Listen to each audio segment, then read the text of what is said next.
BJP के चाणक्य कहे जाने वाले अमित शाह मिशन यूपी में जुट गए हैं। लखनऊ में बीजेपी के कई कार्यक्रम में शामिल हुए अमित शाह ने नेताओं और कार्यकर्ताओं को जीत का मंत्र दिया। साथ ही अमित शाह विपक्ष पर जमकर बरसे, खासकर उनके निशाने पर समाजवादी पार्टी रही। अमित शाह ने कहा कि जो कल तक राम मंदिर निर्माण की तारीख पूछते थे, आज वो दिखाई नहीं देते हैं, न चंदा देते हैं। सवाल यह भी उठाया कि बाढ़ और कोरोना काल के दौरान समाजवादी पार्टी कहीं नहीं दिखी, लेकिन जब यूपी सरकार ने इस पर काबू पाया तो समाजवादी पार्टी के अध्यक्ष और नेता नए कपड़े सिलवाकर बाहर आ गए और हिसाब मांग रहे हैं। अमित शाह ने जनता से अपील की कि आप तय करेंगे कि किसने क्या किया। वहीं अमित शाह के वार के बाद समाजवादी पार्टी ने भी पलटवार किया है। 2022 के लिए बीजेपी तो पूरी तरह तैयार है, लेकिन पीएम और गृह मंत्री के यूपी दौरे को लेकर विपक्ष ये समझ नहीं पा रहा कि बीजेपी से निपटने के लिए कौन सा प्लान तैयार करे, क्योंकि सवाल है 2014-2017 वाला प्रदर्शन दोहरा पाएगी बीजेपी? क्या विपक्ष बीजेपी का कोई काट निकाल पाएगा? लखनऊ में गृह मंत्री अमित शाह बीजेपी के मेगा सदस्यता अभियान की शुरुआत के लिए आए थे। इस मौके पर उन्होंने मंच से मुख्यमंत्री आदित्यनाथ की तारीफों के पुल बांध दिए। शाह ने कहा कि योगी ने अपने चुनावी वादों को 90% तक पूरा किया है। मैं आज गर्व के साथ कह सकता हूं, इतने सारे पत्रकार हैं, हमारे घोषणा पत्र को उठाकर देख लीजिए। योगी जी और उनकी टीम ने 90% से ज्यादा वादों को पूरा करने का काम कर दिया। अमित शाह ने कहा कि पहले यूपी में जो लोग पलायन करा रहे थे, वो खुद पलायन कर रहे हैं।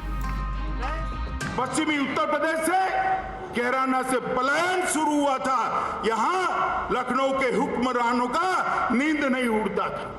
आज मैं कहने आया हूं, उत्तर प्रदेश के अंदर किसी की हिम्मत नहीं है पलायन करने की। पलायन कराने वालों का पलायन हो चुका है। शाह ने यूपी में बाहुबलियों पर योगी सरकार की कार्रवाई को भी सराहा। हर जिले में दो तीन बाहुबली थे।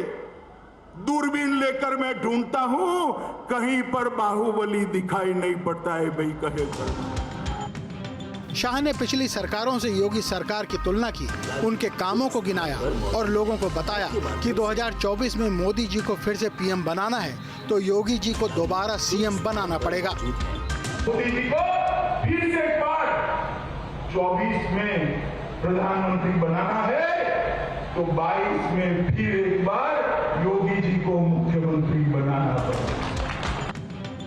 इससे पहले प्रधानमंत्री नरेंद्र मोदी भी अपने यूपी के दौरों में सीएम योगी आदित्यनाथ के कामों की तारीफ कर चुके हैं और अब शाह की तारीफ ने बता दिया है कि यूपी में जीत के लिए योगी के साथ पूरी पार्टी मजबूती से खड़ी है। Team news state. और सबसे बड़ा मुद्दा में हमारे साथ मेहमान जुड़ चुके हैं। सबसे पहले परिचय करा दें, उमाकांत लखेड़ा जी वरिष्ठ पत्रकार हमारे साथ जुड़ चुके हैं। मनीष शुक्ला जी प्रवक्ता बीजेपी, डॉक्टर उमाकांत पांडे जी प्रवक्ता कांग्रेस, अनुराग भदौरिया जी प्रवक्ता समाजवादी पार्टी। आप चारों मेहमानों का सबसे बड़ा मुद्दा में स्वागत है। सवाल उमाकांत लखेड़ा जी आपसे, क्योंकि लगातार पीएम का दौरा, लगातार अब गृह मंत्री का, हालांकि ये पहला दौरा, आने वाले महीने में 2 दौरे और कहा जा रहा है कि मिशन यूपी में जुट चुकी है बीजेपी। लेकिन सवाल इस बात को लेकर कि हमेशा से बीजेपी के निशाने पर विपक्ष में केवल समाजवादी पार्टी ही रहती है। पूर्ववर्ती सरकार के हर काम को गिनाया जाता है और ये कहा जाता है कि उस सरकार में ऐसा हुआ, उस सरकार में वैसा हुआ। सवाल इस बात को लेकर है कि अब बीजेपी का क्या प्लान एक पत्रकार होने के नाते आपको दिखता है उत्तर प्रदेश को लेकर, चाहे दिल्ली से तय किया जाए चाहे लखनऊ से तय किया जाए?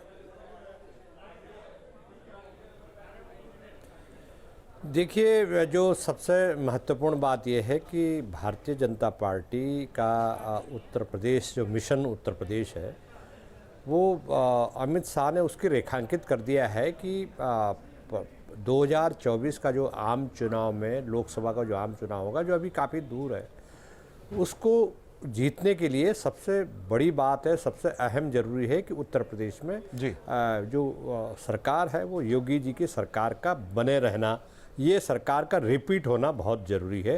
तो ये उन्होंने एक रोड मैप जाहिर कर दिया है, जारी कर दिया है, और इसमें ये सही भी है। जो भारतीय जनता पार्टी का रोड मैप है उसमें जो सबसे बड़ा महत्वपूर्ण बात ये लग रही है कि उनके पास बहुत कुछ बताने को है। मतलब योगी जी की उपलब्धियों के बात करें या बाकी चीज़ों की बात करें, विपक्ष के आरोप हैं, निश्चित रूप से वो भी, विपक्ष भी अपनी कोशिश कर रहा है कि योगी सरकार की नाकामियों, विफलता और तमाम तरह की उनको उभारने की कोशिश कर रहा है। लेकिन इसके बावजूद भी आज जो अमित शाह जी ने लखनऊ में जो जो महत्वपूर्ण कार्यक्रम अटेंड किए उन्होंने, एक तो उन्होंने जो अवध जो संयोजक और जो मंडल शक्ति केंद्र जो उनके हैं उसका उद्घाटन किया, वहाँ उन्होंने एक डायरेक्शन दी कार्यकर्ताओं को, और दूसरा उन्होंने सदस्यता अभियान चलाया जो आज से शुरू हुआ है, जो 31 दिसंबर तक चलेगा। तो ये भारतीय जनता पार्टी के जहाँ जहाँ चुनाव होते हैं उसकी प्रक्रिया का एक हिस्सा होता है। लेकिन मुझे लग रहा है कि ये एक किस्म से ये श्री गणेश 2022 के साथ 2024 का रास्ता तय करने को लेकर एक रोड मैप तैयार किया गया है, लेकिन निशाने पर समाजवादी पार्टी ही रहती है। अनुराग भदौरिया जी, सवाल आपसे इस बात को लेकर है कि पूर्ववर्ती सरकार में क्या हुआ ये बीजेपी गिनवाती है, और ये भी कहा गया कि कल तक आप लोग राम मंदिर कब बनेगा तारीख पूछते थे, आज तारीख सबके सामने है। सवाल बाढ़ और कोरोना काल को लेकर भी था, ये भी कहा जा रहा है कि समाजवादी पार्टी तब नहीं दिखाई दी लेकिन अब नए कपड़े सिलवा कर आ गई है। क्या होता था पश्चिमी उत्तर प्रदेश में, लेकिन अब ऐसा नहीं होता, अब माफिया नहीं दिखाई देते, जेल के अंदर है। सवाल है, मैं जवाब दूंगा। थोड़ा देखिए, जाहिर सी बात है कि राम मंदिर निर्माण का, उमाकांत लखेड़ा जी, ये सवाल समाजवादी पार्टी के प्रवक्ता से है।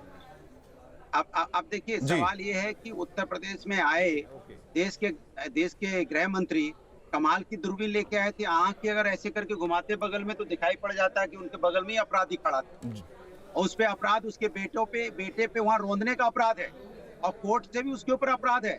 देश का गृह राज्य मंत्री अरेस्ट कर लेते तुरंत उसको। कहां दूरबीन लगा रहे थे आप? इधर घूमते तो देखते मुख्यमंत्री और तमाम मंत्री जिन पे आपराधिक मुकदमे, मुख्यमंत्री पे क्या आपराधिक मुकदमे नहीं थे जिन्होंने अपने ऊपर से आपराधिक मुकदमे हटाए? क्या डिप्टी सीएम पे आपराधिक मुकदमे नहीं थे?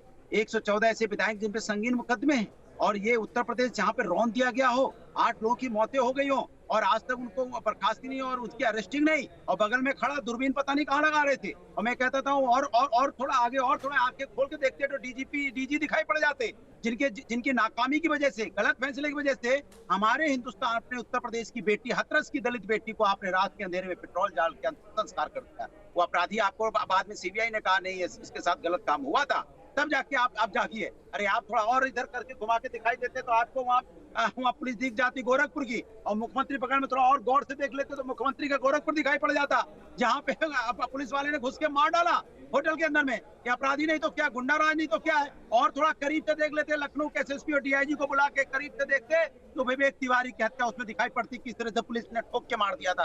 तो कहाँ खोज रहे थे वो? और उत्तर प्रदेश के अंदर और करीब से देखते तो उनको दिखाई पड़ जाता है कि यहाँ पे जहरीली शराब पीने से लोगों की मौतें हुई हैं। अनुराग भदौरिया जी, और थोड़ा करीब से देखते, उन्होंने सवाल उठाया तो आप भी सवाल उठा रहे हैं, तो आप जवाब दे दीजिए। उन्होंने सवाल उठाया तो आपसे जवाब लेना चाहते थे, लेकिन उल्टे ही आपने सवाल उठा दिया, तो आप जवाब ले लीजिए। मनीष शुक्ला जी, मनीष शुक्ला जी, कोविड काल में लोगों की तरफ के मौत हो गई। मनीष शुक्ला जी, यही अब सुन लीजिए अनुराग भदौरिया जी, 1 लाख रुपया दिया शांति के साथ जिस तरीके से सबने सुना, आप भी सुन लीजिए बीजेपी प्रवक्ता का क्या कुछ कहना है। पार्टी के पैदल चलते जो लोगों को तकलीफ हुई, हम समाजवादी भारतीय जनता पार्टी के पूर्व राष्ट्रीय अध्यक्ष और देश के गृह मंत्री आज अवध क्षेत्र के शक्ति केंद्र प्रमुखों और प्रभारियों को संबोधित कर रहे थे। आज उन्होंने 2-3 सवाल पूछे, जाहिर सी बात है वो सवाल थोड़ा कठिन है। साथ ही साथ आज रिपोर्ट कार्ड भी रखा उन्होंने कि उत्तर प्रदेश सरकार ने पिछले 5 साल में क्या आमूलचूल परिवर्तन किया है, किस तरीके से ईज ऑफ डूइंग में हम 14वें से दूसरे स्थान पे आ रहे हैं।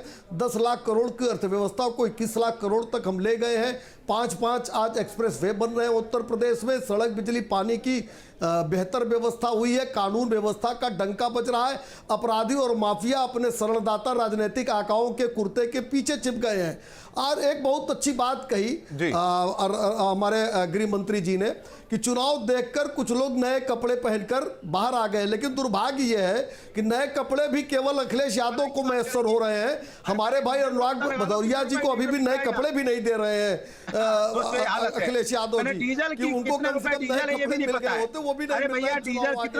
देखिए उत्तर प्रदेश में आज भारतीय जनता पार्टी की सरकार ने जिस तरीके से विकास की गति को बढ़ाया है, जिस तरीके से आज उत्तर प्रदेश में केंद्र की 41 योजनाएं एक नंबर पर चल रही है, जिस तरीके से आज उत्तर प्रदेश देश की फलक पर चमक कर आगे आया है, उस चमक को बरकरार रखने के लिए केंद्र में नरेंद्र मोदी जी की सरकार फिर से प्रचंड बहुमत में आए। इसके लिए 22 का चुनाव तो बीजेपी नहीं बोली, जो रिकॉर्ड हमने 2017 में बनाया उसको तोड़ना आवश्यक है।